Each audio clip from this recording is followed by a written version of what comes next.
السلام علیکم ورحمۃ اللہ وبرکاتہ۔ الحمدللہ رب العالمین والصلاة والسلام علی رسولہ الکریم وعلی آلہ واصحابہ اجمعین، اما بعد فاعوذ باللہ من الشیطان الرجیم، بسم اللہ الرحمن الرحیم۔ یا ایہا الذین آمنوا کتب علیکم الصیام کما کتب علی الذین من قبلکم لعلکم تتقون ایاما معدودات۔ بسم اللہ الرحمن الرحیم۔ رب اشرح لی صدری ویسر لی امری واحلل عقدۃ من لسانی یفقہوا قولی۔ میں سب سے پہلے اللہ سبحانہ وتعالیٰ کا شکر بجا لاتا ہوں، بے پایا درود و سلامتی ہو محمد مصطفیٰ صلی اللہ علیہ وسلم پر۔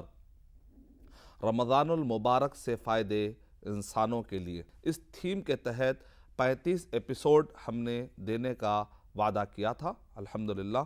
اور اس میں سے تقریباً 10 ایپیسوڈ میں نے آپ کے سامنے پیش کرنے کی سعادت حاصل کی ہے۔ آج یہ 11واں ایپیسوڈ ہے انشاءاللہ جو آپ کے سامنے میں پیش کرنے کی سعادت حاصل کر رہا ہوں۔ اور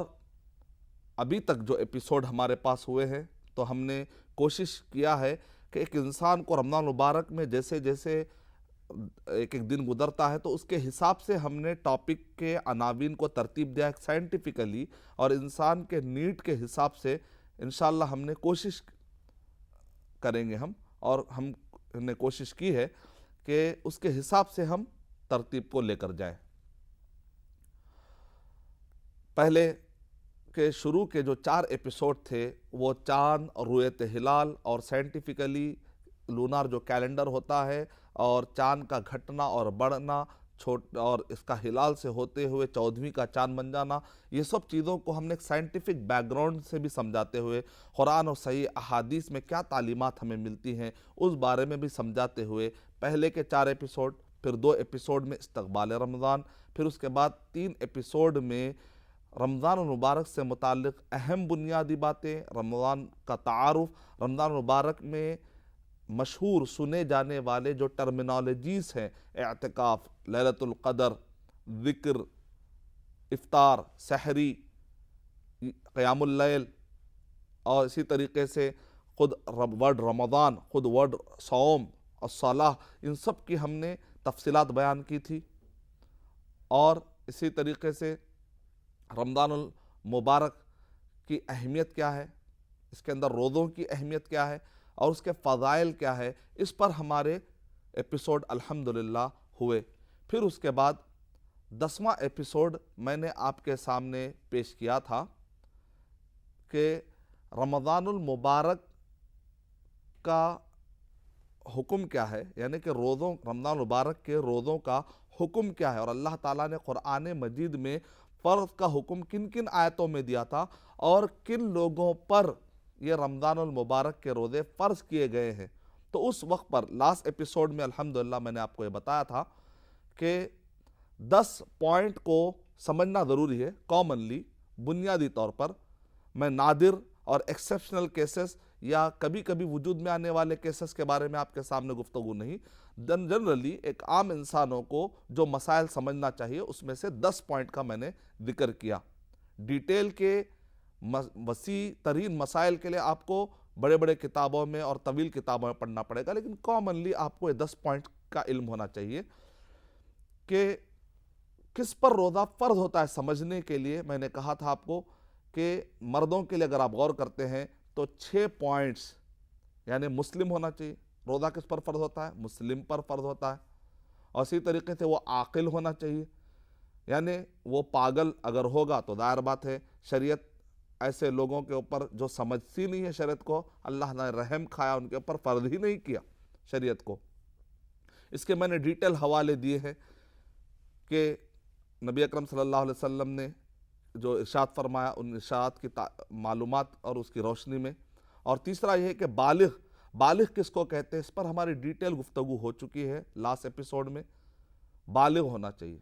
مرد کے لیے کیا علامت ہے، عورتوں کے لیے کیا علامت ہے، اور اپر لمٹ کہہ دیا گیا اگر کچھ بھی علامتیں ظاہر نہیں ہوتی ہیں تو 15 سال کے بعد تو فرض ہو ہی جاتی ہے شریعت۔ اور اسی طریقے سے قادر ہونا چاہیے، یعنی مجبور اگر اس کو کر دیا گیا، اگر وہ کچھ نہیں کھائے گا تو اسے کوئی قتل کر دے گا، ایسا کچھ اگر معاملہ ہے تو شریعت ایسے مجبور لوگوں پر بھی شریعت کہتی ہے کہ روزہ فرض نہیں ہے۔ اور وہ صحت مند ہونا چاہیے۔ اگر وہ ایسا بیمار ہو، بیمار کی میں نے دو قسمیں بتائی تھی،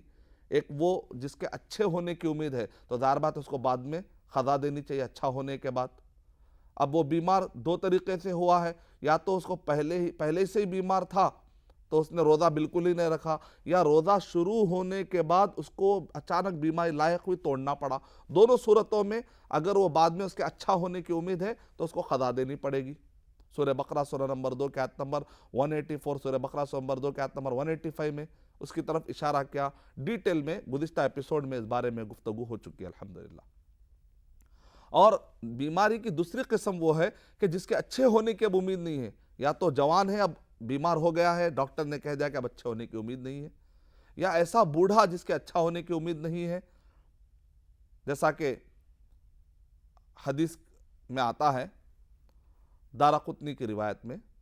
دارقطنی سنن دارقطنی حدیث نمبر 270 کہ انس رضی اللہ تعالیٰ جب بوڑھے ہو گئے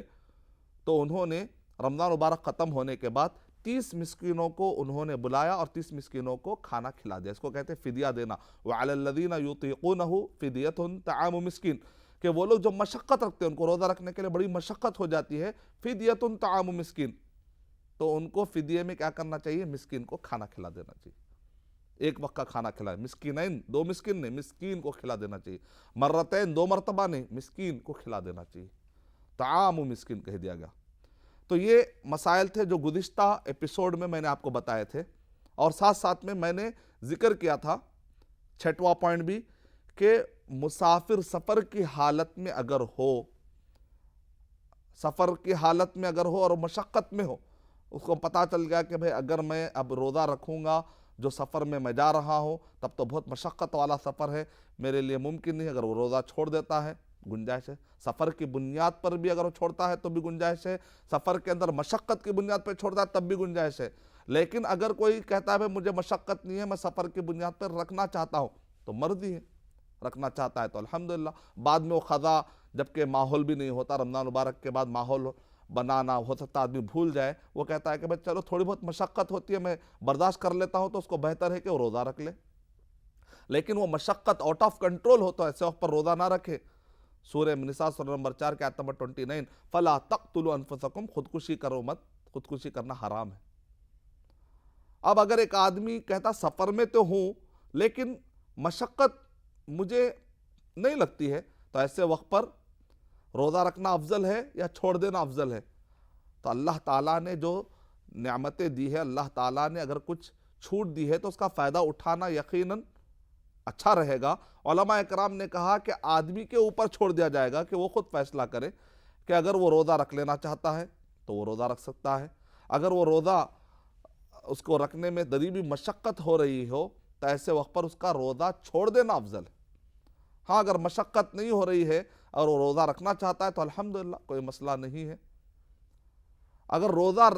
اس نے سفر میں رکھ لیا، سفر کے دوران اس کو مشقت اگر ہو گئی تو بھی روزہ توڑ سکتا ہے۔ کئی مرتبہ لوگوں کے اندر غلط فہمی یہ ہے کہ روزہ توڑنا عذر کی بنیاد پر بھی روزہ توڑنے نہیں دیتے، کہتے ہیں بھئی اب تھوڑا ٹائم ہے روزہ مت توڑو، گناہ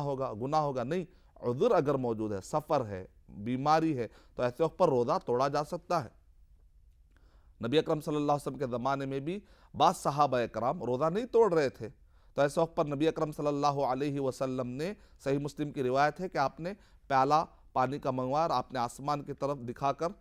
لوگوں سے کہا کیا تم یہ پیالہ دیکھ رہے ہو، پھر آپ نے پانی پیا، یعنی لوگوں کو سمجھانے کے لیے آپ نے اپنا روزہ توڑا۔ یہ اس بات کی علامت ہے کہ روزہ توڑنا عذر کی بنیاد پر، سفر کی بنیاد پر نبی اکرم صلی اللہ علیہ وسلم کی سنت ہے، لہذا دین میں غلو نہ کیا جائے۔ سورہ نساء سورہ نمبر 4 کے آیت نمبر 171 میں اللہ تعالیٰ کہہ رہے ہیں یا اہل الکتاب لا تغلوا فی دینکم، اے اہل کتاب تم دین میں غلو مت کرو، ایکسٹریمزم میں مت جاؤ، ایگزیجریٹ مت کرو، کوئی چیز کو جتنا ہے اتنا ہی فالو کرو، اتبعو کہا گیا، آگے بڑھ کر کوئی ایسی چیزیں مت کرو، لا تقدموا بین ید اللہ ورسولہ، سورہ حجرات سورہ نمبر 49 کے آیت نمبر 1 میں کہا یا ایھا الذین آمنوا، اے وہ لوگوں جو ایمان لائے، لا تقدموا بین ید اللہ ورسولہ، اللہ اور اس کے رسول کے آگے بڑھنے کی کوشش مت کرو۔ اب آئیے، میں نے آپ سے کہا تھا کہ 6 پوائنٹ خاص طور سے مردوں کے لیے جو مسائل ہیں سمجھنے کے لیے، خواتین کے لیے یہ 6 کے ساتھ ساتھ 4 چیزوں کا اور خیال رکھنا پڑے گا. وہ یہ ہے کہ خاتون اگر پیریڈ کی حالت میں ہو تو ظاہر بات ہے ان کے اوپر روزہ فرض نہیں ہے. اس حالت میں روزہ فرض نہیں ہے، بلکہ صحیح بخاری کے اندر اگر آپ پڑھتے ہیں کتاب الطہارہ کے اندر اور اسی طرح حیض کے مسائل کے اندر، تو نبی اکرم صلی اللہ علیہ وسلم نے ارشاد فرما دیا کہ اگر خواتین کے لیے کہ پیریڈ کی حالت میں جو نمازیں ہوتی ہیں اس کی قضا نہیں ہے، لیکن روزے پیریڈ کی حالت میں اگر آ جاتے ہیں تو بعد میں اس کی قضا دینی پڑے گی. الحمدللہ کتنا عقلی اعتبار سے اگر آپ سوچیں تو نماز زیادہ ہوتی ہے، نماز کی تعداد زیادہ ہو جا سکتی ہے. مان لیجئے اگر کسی کو 5 دن پیریڈ کی حالت تھی تو 5 دن میں 5 پنجے 25، لیکن 5 دن میں 5 روزے، تو ایک خاتون کو 5 روزے رکھ لینا، اس کی قضا دے لینا آسان ہے. اور نمازوں کی قضا دے لینے کے لیے خاتون کے پاس تعداد زیادہ سے زیادہ پائل اپ ہو جا سکتے، جمع ہو جا سکتے. تو کہا نماز کی قضا نہیں ہے، وہ تو معافی ہے، البتہ روزوں کی اس کو قضا دینی پڑے گی. حضرت عائشہ رضی اللہ تعالیٰ عنہ ارشاد فرما رہی ہیں کہ مجھے اپنے روزوں کی قضا کرنے کا مجھے ٹائم نہیں ملتا تھا، جو شرعی عذر کی بنیاد پر وہ چھوڑا کرتی تھی، یہاں تک کہ شعبان کا مہینہ قریب میں آ جاتا تھا، اس وقت پر جا کر مجھے موقع ملتا تھا. تو اس سے آپ نے سمجھ لیا ہوگا کہ روزے فرض نہیں ہوتے خواتین پر، وہ خواتین جو پیریڈ کی حالت میں ہو، اور اسی طریقے سے بچہ پیدا ہونے کے بعد نفاس کی حالت میں ہو سکتا ہے کہ کوئی صاحب یہ کہے کہ بھئی یہ باتیں ہم کیوں بتائیں، اس سے تو شرم و حیا کا خیال رکھنا چاہیے، یہ باتیں ہم کو ٹی وی پر یا اس طریقے سے اسکرین پر ہم کو نہیں کہنی چاہیے. بات ایسی نہیں ہے کہ نبی اکرم صلی اللہ علیہ وسلم کے زمانے میں بھی اس طرح کے خیالات پائے جاتے تھے. بعض اوقات خواتین شرماتی تھی پوچھنے کے لیے، انصار کی عورتیں شرماتی نہیں تھی، جو مکے سے خواتین آئی تھی وہ شرمایا کرتی تھی. تو نبی اکرم صلی اللہ علیہ وسلم نے ارشاد فرمایا نعمت الانصار، کہ کتنا پیارا جذبہ ہے یہ انصار خواتین جو ہیں، کہ ان کو لا یمنعہن الحیا، کہ ان کو حیا روکتی نہیں ہے اس بارے میں کہ وہ شرعی مسائل پوچھے. یعنی مطلب ہے کہ حیا کا ہونا اچھی چیز ہے، لیکن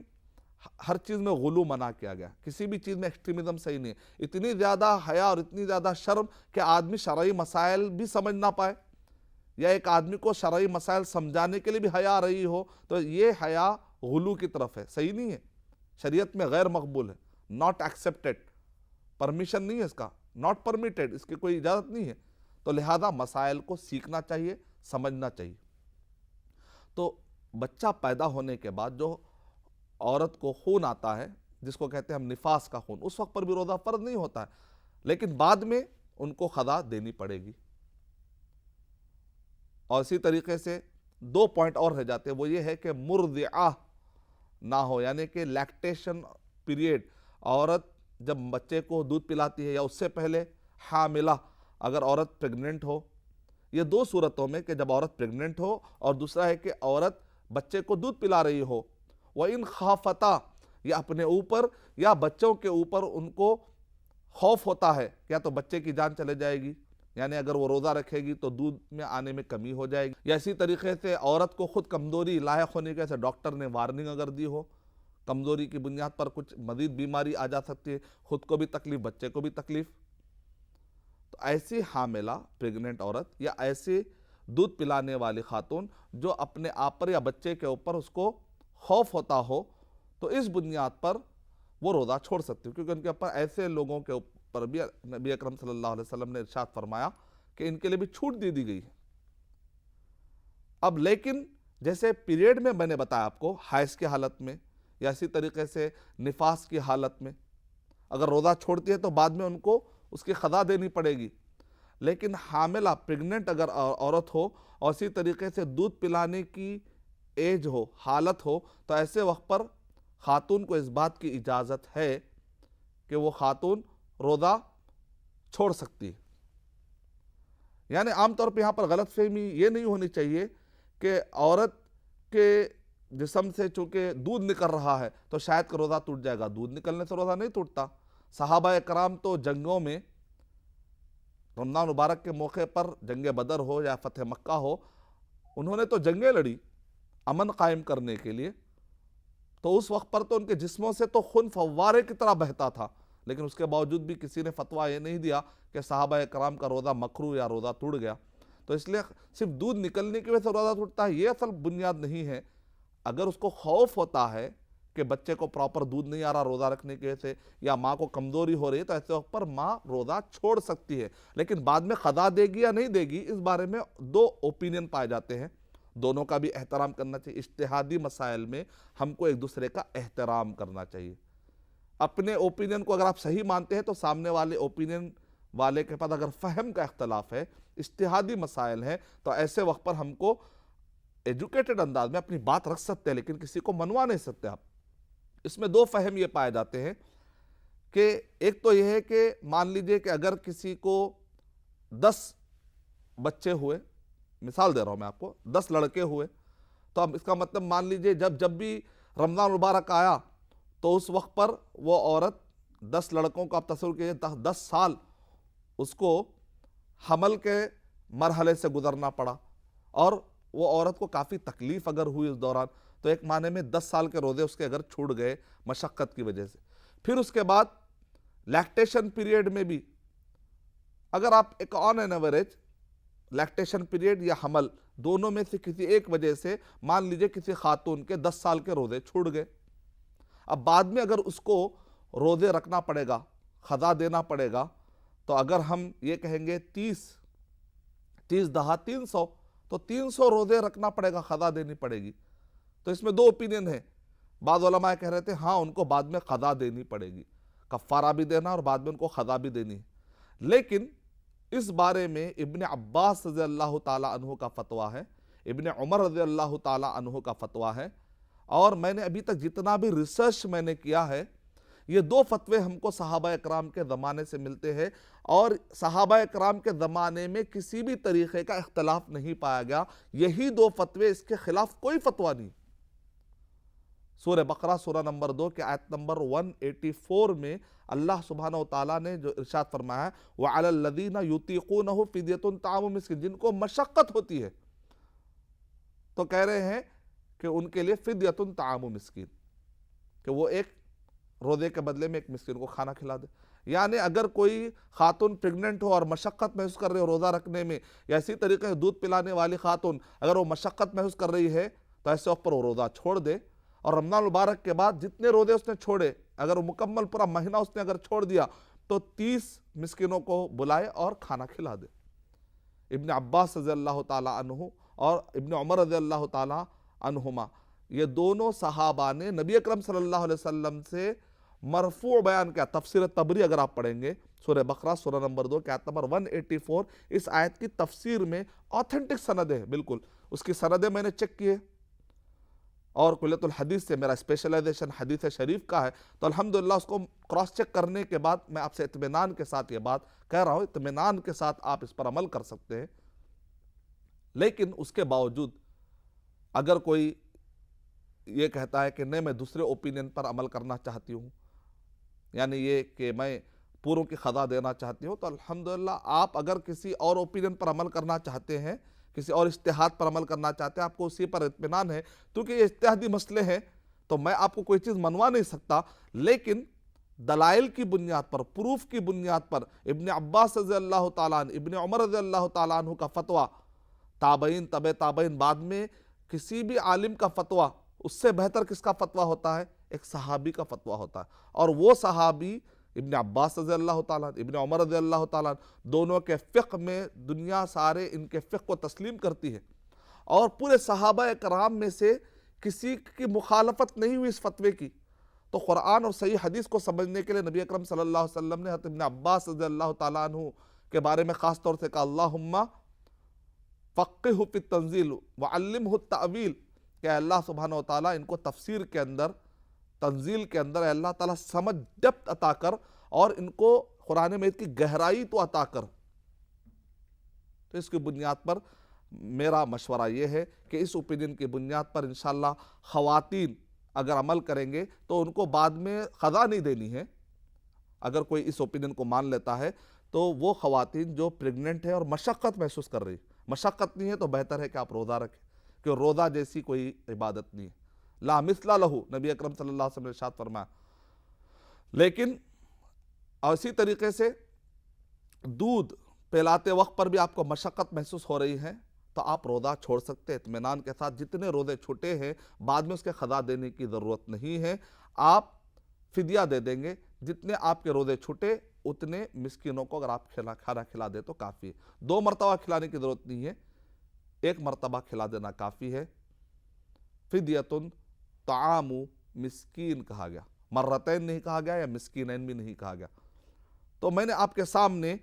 10 پوائنٹ رکھ دیے ہیں کہ کن پر روزہ فرض ہوتا ہے۔ اس کے علاوہ اور باریک مسائل ہوتے ہیں کہ مجبور اگر کوئی کر دیا جائے تو اس کی کیا شکلیں ہوتی ہیں، یا اسی طریقے سے فلاں پر روزہ فرض ہے یا نہیں ہے، کہ ایک آدمی اس کی حالت یہ ہے، تو ہم کہیں گے وہ ایکسیپشنل اور باریک مسائل یا وہ شاذ اور نادر مسائل جو آپ الگ سے اوپینین کسی بھی عالم سے پہنچ کر لے سکتے ہیں۔ جنرلی بنیادی طور پہ اتنی باتیں آپ کے پاس ہونی چاہیے۔ اب قرآن مجید پر جیسے کہ ہمارے پاس معلومات جمع ہو گئی کہ قرآن مجید میں روزہ فرض کیا گیا کہاں پر ہے، سورہ بقرہ سورہ نمبر 2 کے آیت نمبر 183 میں اور 185 میں کتبہ کا ورڈ بتایا گیا۔ حدیث شریف میں بنی الاسلام کہا گیا کہ اسلام کی بنیادیں 5 اس میں سے ایک روزہ کہا گیا۔ تو فرض کا ذکر کہاں پر آیا اور فرض کن لوگوں پر ہے، پھر اب روزے کی کتنی قسمیں ہیں، روزے کی کتنی قسمیں پائی جاتی ہیں، اور کیا اسٹیج پر کیسے اسٹیج پر روزہ فرض ہوا، تو اس کے بارے میں بھی کچھ بریف معلومات آپ ذہن میں رکھ لیجئے۔ روزے کی 2 قسمیں ہوتی ہیں، ایک فرض روزہ ہوتا ہے، دوسرا تطوع نفلی روزہ جس کو آپ کہتے ہیں،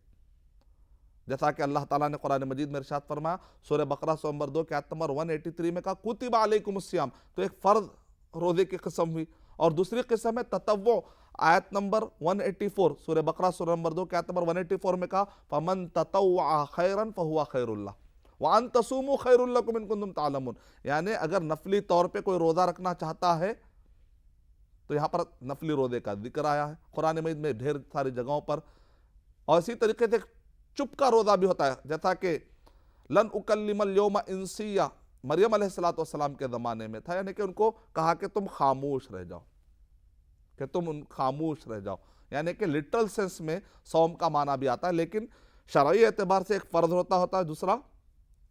نفلی روزہ ہوتا ہے۔ فرض روزے میں 4 قسمیں پائی جاتی ہیں، ایک ہوتا ہے رمضان المبارک کا روزہ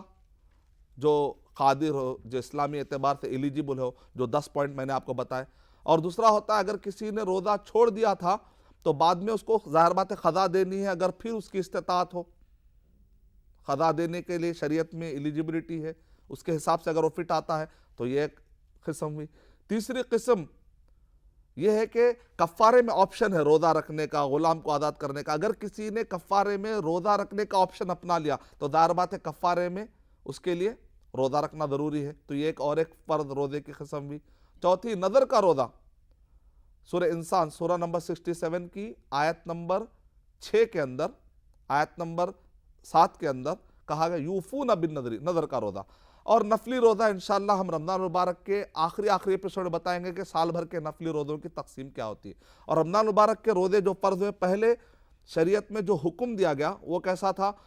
رکھنا ہے تو رکھ لو، نہیں رکھنا ہے تو نہیں بھی رکھ سکتے، لیکن رکھنا بہتر ہے، اس طریقے سے پہلے حکم آیا۔ سورہ بقرہ سورہ نمبر 2 کے آیت نمبر 184 میں بتایا گیا وَعَلَى الَّذِينَ يُطِيقُونَهُ فِدْيَةٌ طَعَامُ مِسْكِينٍ، پھر کہا گیا کہ اگر کسی کو روزہ رکھنے میں مشقت ہو تو کھانا کھلا دو، یعنی کہ پہلے کیا تھا، اختیاری تھا، روزہ رکھنا اختیاری تھا، لیکن اس کے بعد کہا گیا فَمَنْ شَهِدَ مِنْكُمُ الشَّهْرَ فَلْيَصُمْ، اس کی وجہ سے اب منسوخ ہو گیا۔ سلمہ بن اکوع رضی اللہ تعالیٰ عنہ کہتے ہیں کہ سورہ بقرہ سورہ نمبر 2 کے آیت نمبر 185 کے ذریعے سے سورہ بقرہ سورہ نمبر 2 کے آیت نمبر 184 میں جو حکم تھا وہ حکم منسوخ ہو گیا، یعنی مطلب یہ ہے، لیکن منسوخ ہوا اس کو وَعَلَى الَّذِينَ يُطِيقُونَهُ کہا کہ اگر مشقت نہیں رکھتے تو بوڑھے پر، حاملہ پر اور مرضعہ پر سورہ بقرہ سورہ نمبر 2 کے آیت نمبر 184 فٹ آئے گی۔ مختصر یہ ہے کہ رمضان مبارک کے روزے اچانک فرض نہیں ہوئے، پہلے اختیاری طور پر اللہ سبحانہ وتعالیٰ نے روزے کا حکم دیا، بعد میں سب کے اوپر حتمی طور پہ لازم کر دیا، اس کے باوجود بھی کہا مسافر اگر ہو، مریض ہو، تو پھر کہا گیا کہ ان کے لیے روزے وہ چھوڑ سکتے ہیں، بعد میں ان کو قضا دینی چاہیے، جیسا کہ میں نے آپ کے سامنے 10 پوائنٹ کے ذریعے سے ڈیٹیل بتایا۔ میں اللہ تعالیٰ سے دعا کرتا ہوں کہ اللہ سبحانہ و تعالیٰ ہم سب کو شرعی مسئلے مسائل سیکھنے اور اس کو نبی اور صحابہ کے فہم کے مطابق عمل کرنے توفیق عطا فرمائے، سمجھنے توفیق عطا فرمائے، عمل کرنے توفیق عطا فرمائے۔ آمین۔ وآخر دعوانا ان الحمد للہ رب العالمین۔